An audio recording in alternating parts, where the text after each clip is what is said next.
Hello, tonight on our program, the graduate unemployment crisis takes a new twist as Finance Minister Ken Ofori-Atta reveals the public sector payroll is full and graduates must consider entrepreneurship.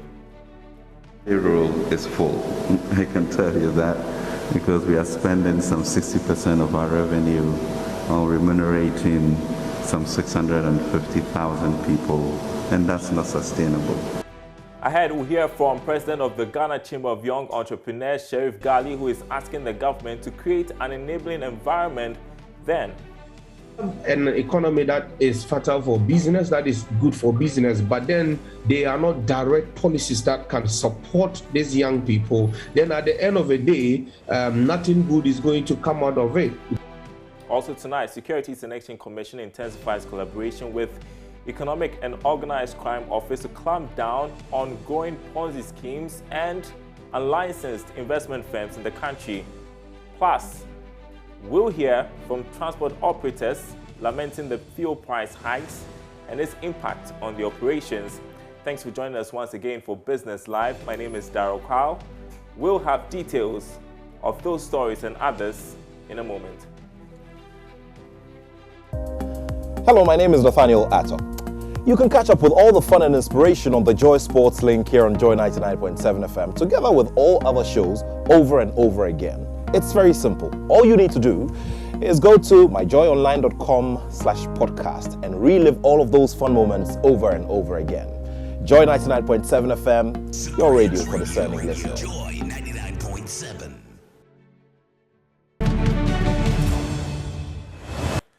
All right, now first story. President of the Ghana Chamber of Young Entrepreneurs, Sheriff Gali, is asking government to do more to create an enabling environment for graduates to start their own businesses if government is serious about promoting entrepreneurship. This was his response to Finance Minister Ken Ofori-Atta, who at a UPSA graduation ceremony revealed government's payroll is complete. Therefore, the youth must venture into entrepreneurship to boost the economy. Take a listen. So the future for you with regards to jobs, of course, is the most important thing at this stage. We have gone through a period where most people look for jobs of government, etc. That payroll is full.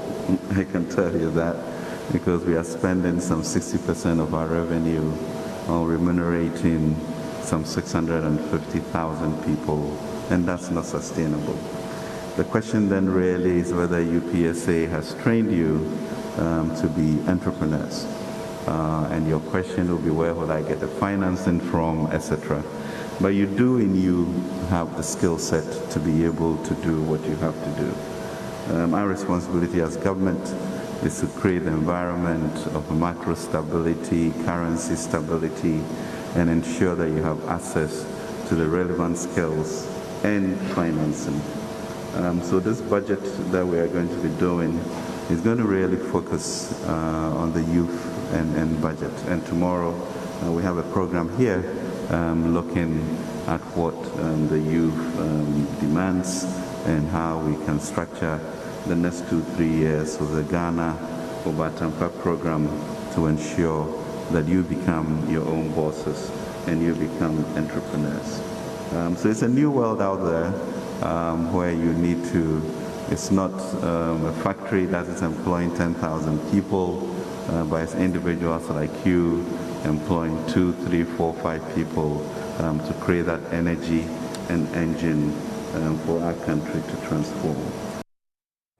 While President of the Ghana Chamber of Young Entrepreneurs, Sheriff Gali, has been responding to that, he says that government must rise up to the task of ensuring graduates have what it takes to venture into entrepreneurship. It is not anything too new to us because we have always known that there are not jobs in Ghana. And what the central government is supposed to do to create the jobs is basically what we are not seeing. So it's a big disappointment to us, but it's not also new, we know, yeah. Is the environment ripe for entrepreneurship in Ghana from your perspective as a Chamber of Entrepreneurship? Well, economically, we will say yes.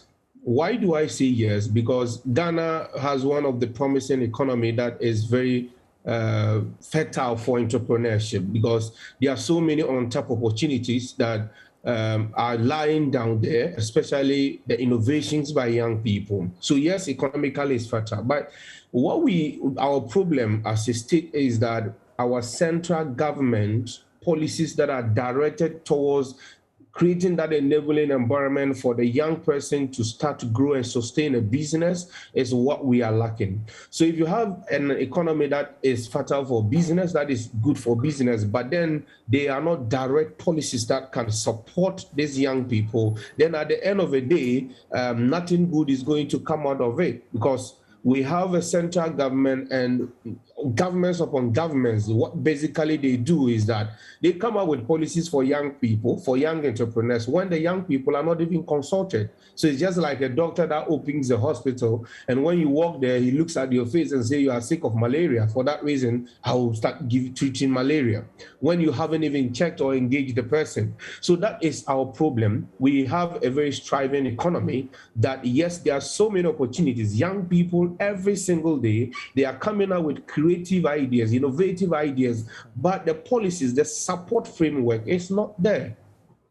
I want to take you back to the 2020. Well, speak about the public sector payroll being full. There's a report that says government is prone to excessive spending, particularly public sector pay, which may result in greater fiscal or financial pressures in the medium term. This is a disclosure from the 2021 fourth quarter Country Risk Report by Fitch Solutions, research arm of ratings agency Fitch. Charles Ntinyabwa has been looking through the country's SWOT analysis captured in the report.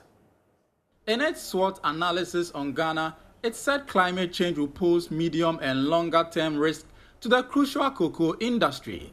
Again, Fitch Solutions said the country has considerable macroeconomic imbalances that bring down its short-term economic risk score to 47.3%.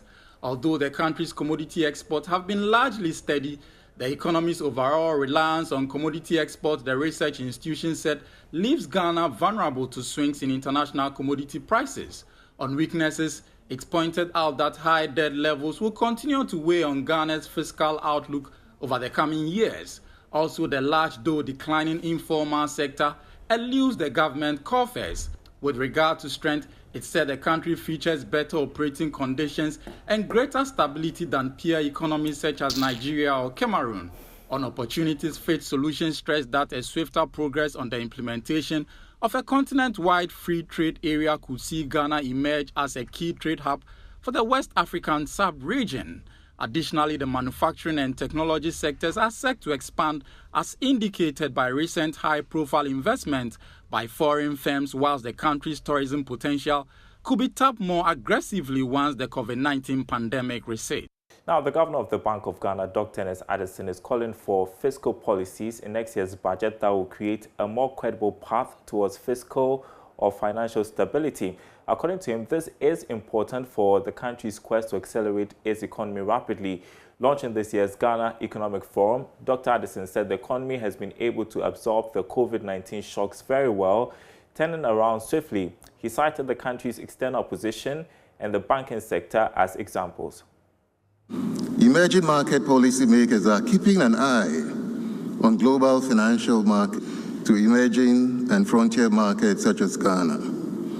We are confident, however, that the strong reserve buildup and foreign exchange inflows from the recent SDR the comprehensive reforms and recapitalization positioned banks with strong capital buffers before the onset of the COVID-19 shock, constraints, and allowed them to provide financial support. Interventions, the banking sector has remained stable, liquid, and profitable.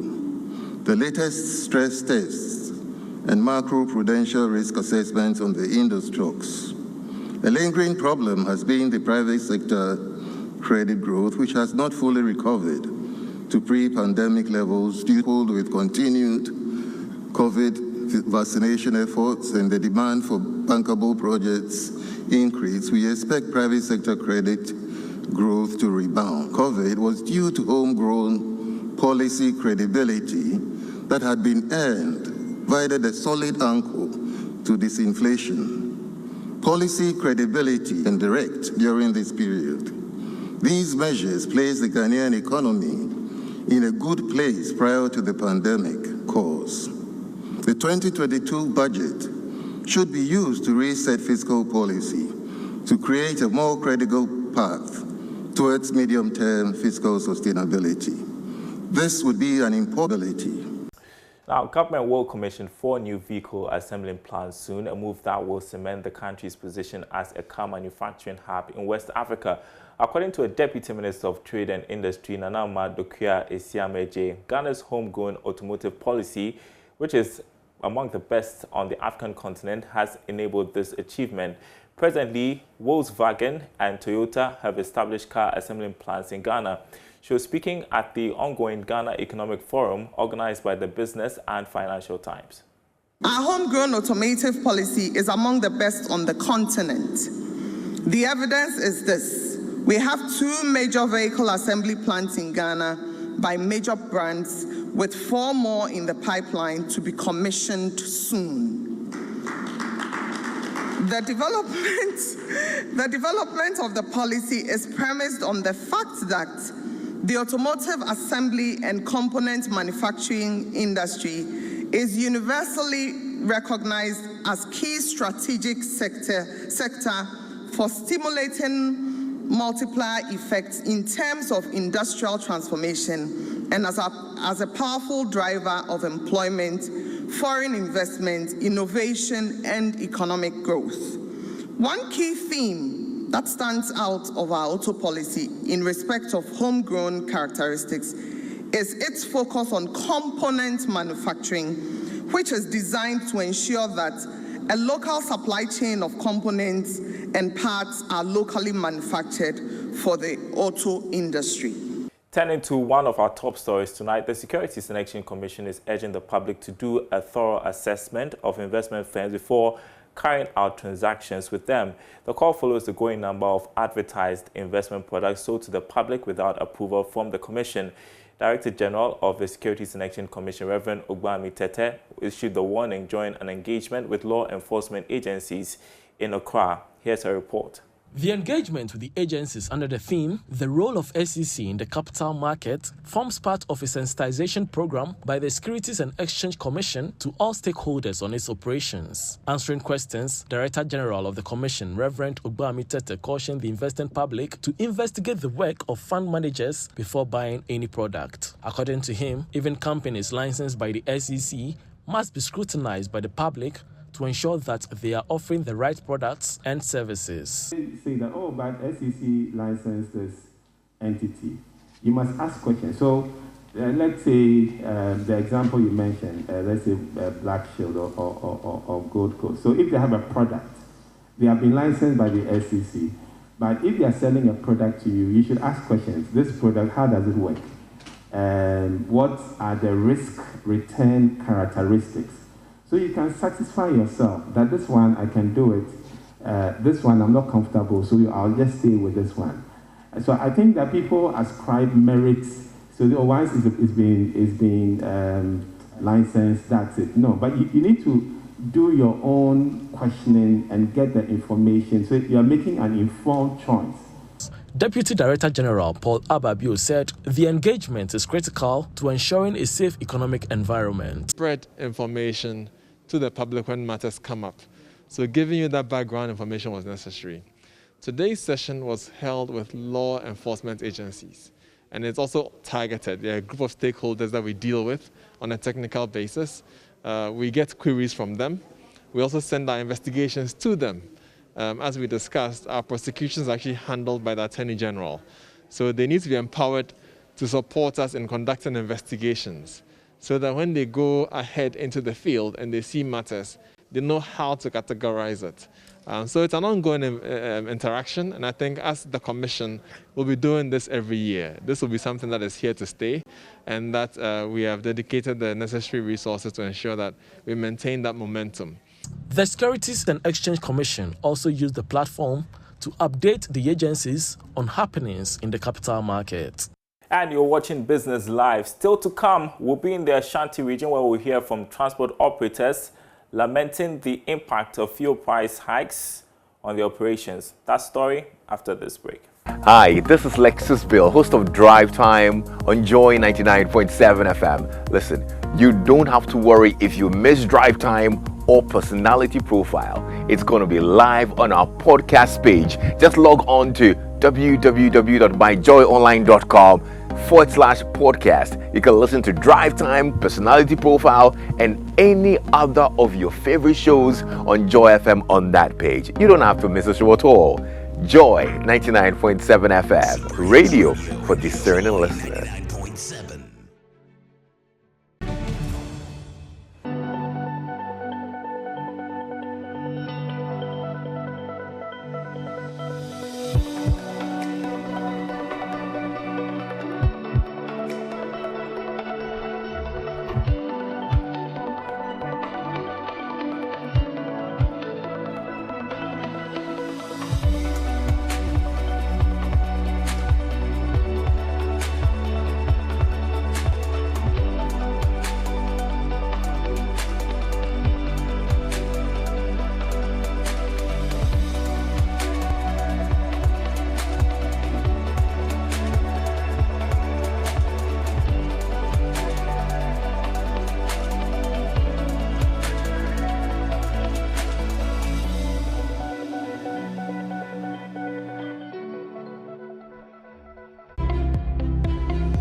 And welcome back. We begin this next part from the Ashanti region, where transport operators in Kumasi are expressing their displeasure in the increasing fuel prices. This follows an upward adjustment by the oil marketing companies.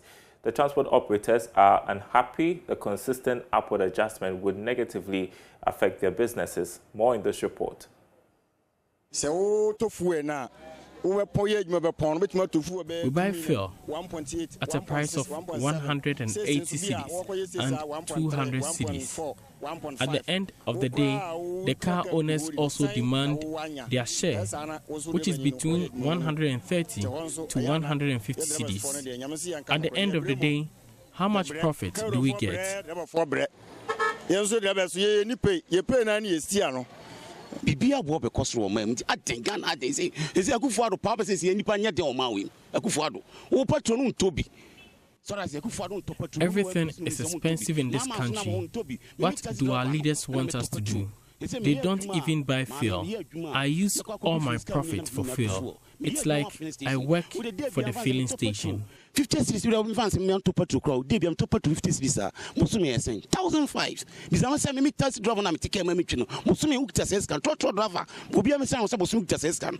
Say aban betima ye ho bibi no aboy wo diesel no ho ma ye ho so beto e kakra.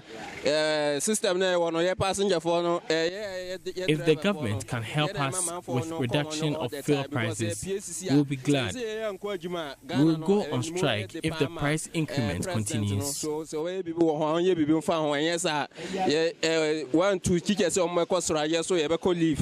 Fu any there no tum there if the doors because first no kra no to fu The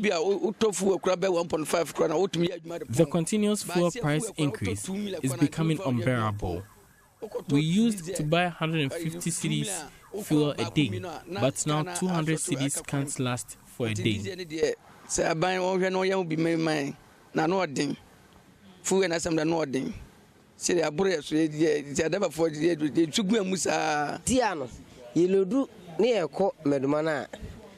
Na passengers ne eko ada ya mo se no lorry fare no boy den. We always quarrel with the passengers every day because of the increase in lorry fare. Ade ba chi bia ne atum ndide bia na ma ye no ya driver for no ye ho kire yi na passengers for no so ho kire omo tie ne tem bia no na ye ne passengers no enya ntokwa ne de ne tem bia we fo ka bia no ne ye. All right, transport operators, they're reacting to fuel price hikes. We'll still stay with transport, this time air travel, and Qatar Airways says it is open to partnership talks on new national carrier for Ghana if the request is made by government. The country is currently working to have a deal with some of the major international airlines with plans to establish a national carrier. There are reports of government settling on Egypt Air for some kind of support, but speaking to Joy Business, Vice President for Africa, Hendrik Dupreez, said it's open for discussion. For instance, there's a lot of reliance in the mining industry on getting skilled workers from all over the world and taking skilled workers from here to other places in the world. I think the ability to move people in between countries and bringing those skills in where necessary will enable the economy on its own. And again, the ripple effect comes back to us. It's the one demand that then drives the other one. I knew that in the back there were some, I don't know what happened when you moved on, but there were in the past some discussions with the government in their quest to look at a partnership with a national carrier. What happened to those talks? Have they broken off or you moved on, or what has happened to that? Like I said to you earlier, we constantly talk to many partners around the world. Even in Africa alone, we've got 26 partner airlines that we work with. So it's, I can't go and say it's broken off or anything like that. It's more, we consistently engage with potential partners to see how can we work together. And it will vary in degree. Some we've got what we call interline agreements. Where they're able to issue a single ticket from one airline onto us and onto the destination, or to code-share partnerships, But yeah, we constantly review it. In the region, like I said, we've got with a domestic carrier here that we're working with. Yeah. That's basically it. Yeah. But I know for a business, some of these business transactions are close to your chest, and not to ask for those fine details. But what I'm just trying to find out is that is there still anything on the table in terms of the discussion open to discussion with government on partnership with a national carrier? Or we've not ruled it out, but something that is still on the table. Like I said, obviously that is discussions that happens at a very high level. A lot of time intergovernment. So I can't really comment on those.